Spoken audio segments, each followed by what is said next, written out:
So we got a 15 millimeter here. We pinched off our line. I'm gonna take this off. And we're gonna learn from our mistake in the front. We're gonna put the bolt back in the hole so we don't make a mess. Oh, you're making a mess. Hey, it's going in the bucket terminal, right? That's just what drained out of this top piston right here. Okay. Now, oh, look at us, huh? Look at that. It's almost like you know what you're doing. Jesus. Don't say that. Okay, we've got a 21 millimeter on here. Let's see if we can get this to zip off.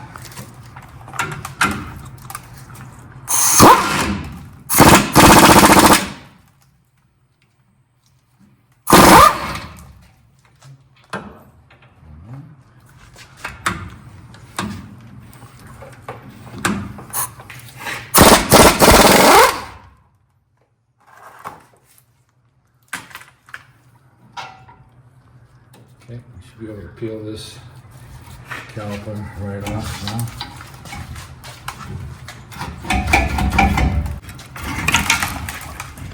This caliper's heavy too. All right, I'm gonna set it over here.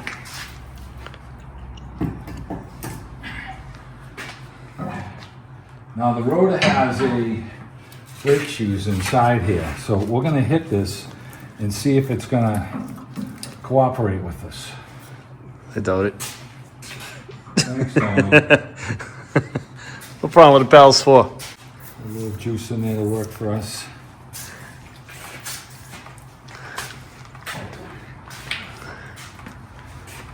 Smacking it out a bit.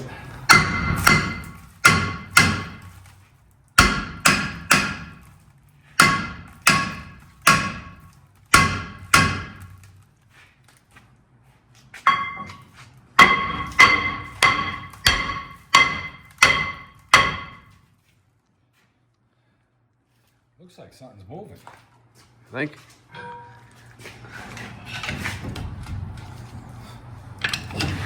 Kevin's got it in park.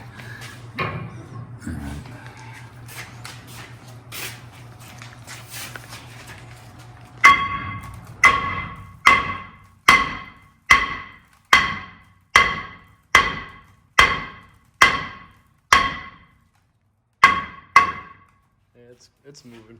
Yeah. Might want to throw a lug nut on We're there. gonna have to put this in neutral so that we can rotate the rotor around so we can hit it. I don't know if there's any adjustment holding the brake shoes are holding it, or if it's just rusted onto the housing here. So we're gonna put it down. Should have had it in neutral. It is moving pretty good. So we'll show you the adjustment if we have to check the adjustment off. So, all right, let's get that done.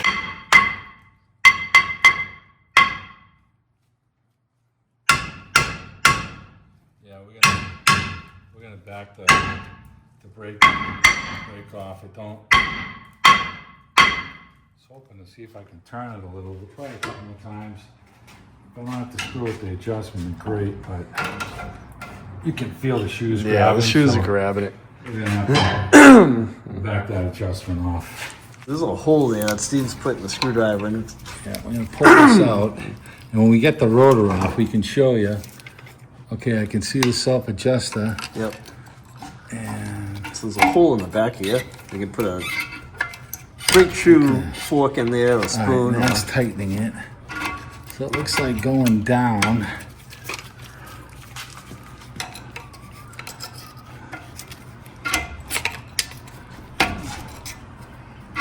What we're doing now is we're backing off the emergency parking brake shoes on the inside of the drum.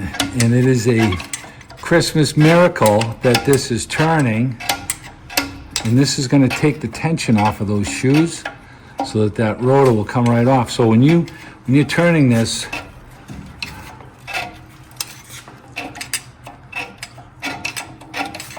come on, Kev, get that rotor off. Yeah, You're it's standing there looking pretty.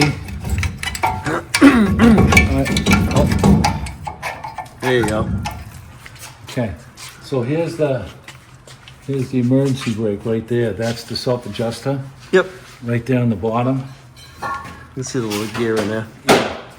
So let's do, now he never uses his emergency brake. So when you look at these shoes, right? These shoes look thin, but the brand new ones are thin too. So we're gonna just blow some of this dust off and not breathe it in, obviously. And then we're gonna get our new rotor. Never sees here. We'll slip it on. We're gonna spray the adjustment with some penetrating oil, and then we'll adjust that up so that we get a little drag on the rotor, so that when you step on the emergency brake, you'll have tension. If we just put the rotor on right now, emergency brake would go farther to the floor before it grabbed. So we're gonna put some tension on it just so we can spin the rotor with not too much drag, and then that'll be it. So we're gonna just clean this up right now, and we'll come right back to you. So I've got a tone ring in here, right in here. So we're just trying to clean this up a little bit. So.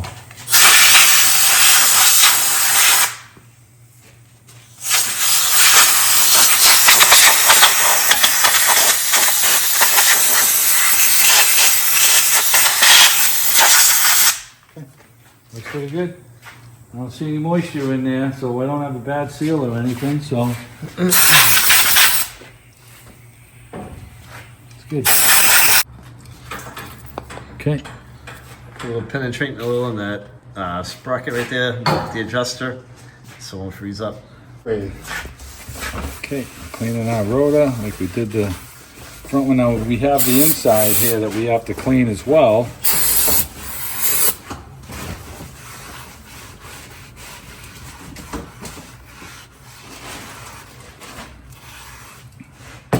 You know, that front rotor was heavy, but this one's just as heavy, if not heavier.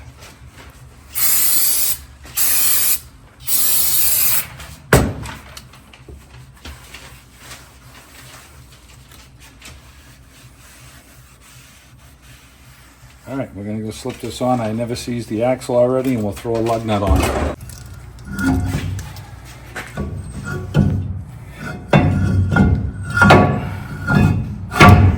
Okay, so it slipped right on, and there's no adjustment on the emergency brake shoes right now. So we're gonna take care of that. We'll do that right now. We don't have a caliper on or anything. So I'm gonna throw a lug nut on it so that we know it's tightened down.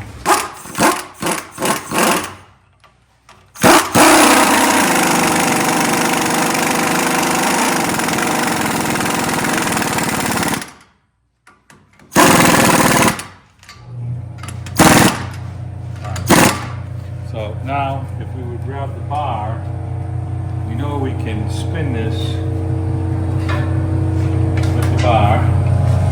So I'm going to go under and I'm going to adjust it so that that self-adjuster is tight so that I can't move this. And then I'm going to back it off like 3 turns, and then I know, I can turn the wheel, I know I've got adjustment. That's how I'll do the other side, so I know that it'll be even on the emergency brake.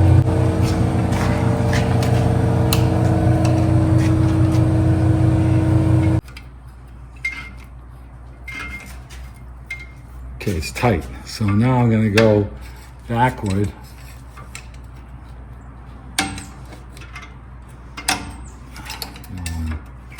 One, two, three. That's that little plate right here, rubber grommet in here. We're going to push that back into place. Kev, can I grab that screwdriver? Right there on the left, yeah. And we'll use the screwdriver to kind of push this thing back into place. There it is, okay. All right, we got that locked. And you want to keep that in there so that you don't get any debris in there. So our new caliper has 12 millimeter caliper pin bolts. And of course I got to hold these because it won't come off. Usually once you crack them, they're fine.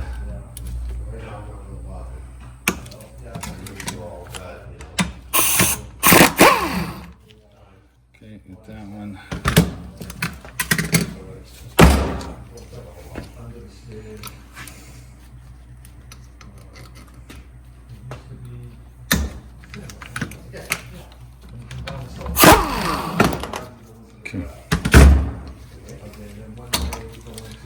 So we got the same procedure here. We're going to lubricate our caliper pin bolts.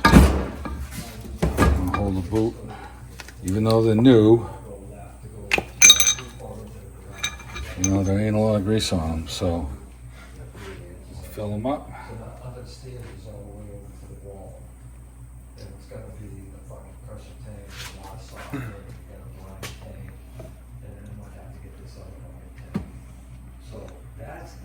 Okay, get that blob in there.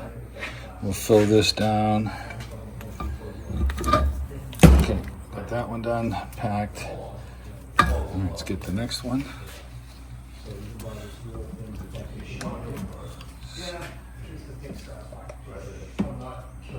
Put a little blob in there. Put the rest on the pin. Okay. And we'll do the, while we have it here, we're going to put our pads on in place because they get those spring tabs like the front ones. And they can be a pain, so. This came through, the bar has all new clips in it already. So this takes time when you're doing this. If you're not replacing the caliper, you got to take the clips off, you got to file the bar down to make sure that they're clean. And we're going to take, we got to never seize our bolts here. You know, they put Loctite on them. I don't know why, but all right. So we're going to lubricate our caliper piston boot. No, okay. So we get that. We're going to hit the bottom sides here. Okay. All right. So we're going to go over and bolt this bracket back on right now, and then we'll come back and get our caliper. Still got never seize on our bolts, so we got enough. We're going to slip our bar on in place here.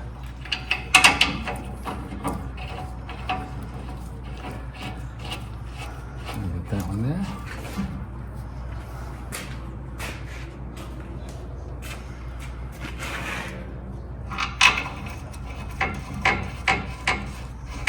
All right, let's tighten this down and we're going to put our brake pads and caliper back on. 21 millimeter here. Okay, tighten this one up just so it snug hits. And we're going to do this one. Tighten this one now. I'm going to get in here for this one.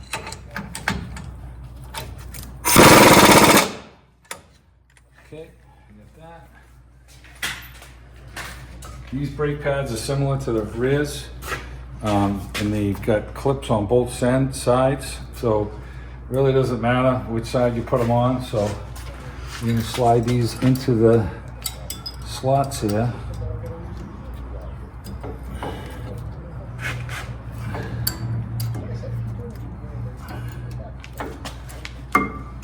There's that one. Oops, sorry. Okay. All right, they're not pushing their way out like I said, my Ford really pushes their way out. Okay, so I'm gonna never seize the 2 pin bolts here, and then we're gonna slip the caliper on. Now the calipers we bought, we got some Rebestos ones, and they actually have a bleeder on the top and the bottom so that you can put them on either side. So it's just an easier way that the manufacturer does it. So the 2 rear calipers with the same part number. And we're just gonna bleed on the top one, obviously. Okay, slip this caliper on, push our boot in. We'll catch this top one first.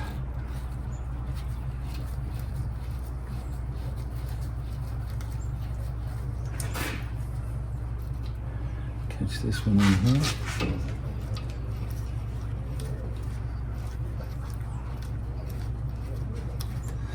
And these are the same as the front. That doesn't matter which sides that they go on. So, all right, let me get the 12 millimeter. All right, we're gonna grab these so that they don't spin on us. They're pretty much the same size as the front ones.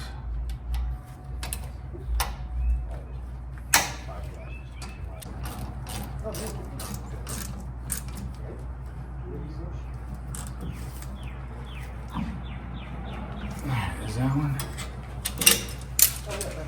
Grab this one from the bottom like this. This wasn't too bad of a job. No. Well, it's nice to have everything new. Yeah. Okay, that's tight. Now, we have to reuse our 15 millimeter bolt for the bleeder, for the line. They didn't give us a new one, and that's okay. This one's fine. And we still got our washer there. So we showed you our trick. I'm just gonna use our bolt to peel that washer out of there, like that. We don't need that one. We've got 2 new ones here.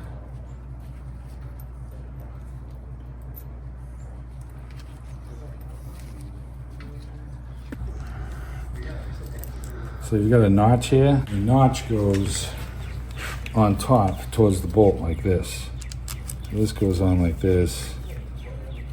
Make sure this is clean.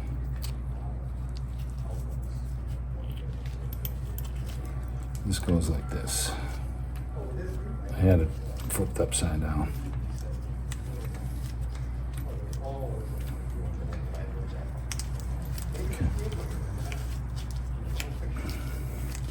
I thought this notch would fit onto the thing, but it doesn't. This is the way it goes. And if you get confused like this, guys, just look at your other side. That's why it's always good to do them one at a time. Okay, we got our 15. And we're just gonna snug this down. Like I said, you don't have to kill this. Okay, that's tight. So now we're gonna take our line off. And we will crack our bleeder on the top, and we'll just let it gravity bleed into the bucket. And it'll just make it so much easier when we go to bleed the brakes. And it's the same procedure on the other side. The caliper, like I said, we have the 2 bleeders here. So this caliper goes on either side. Kind of convenient, so. And then just pump up the brake before you start the truck when you're done, so you get your brake pedal back, and you should be good, right, Steve? Yep, check your brake fluid level.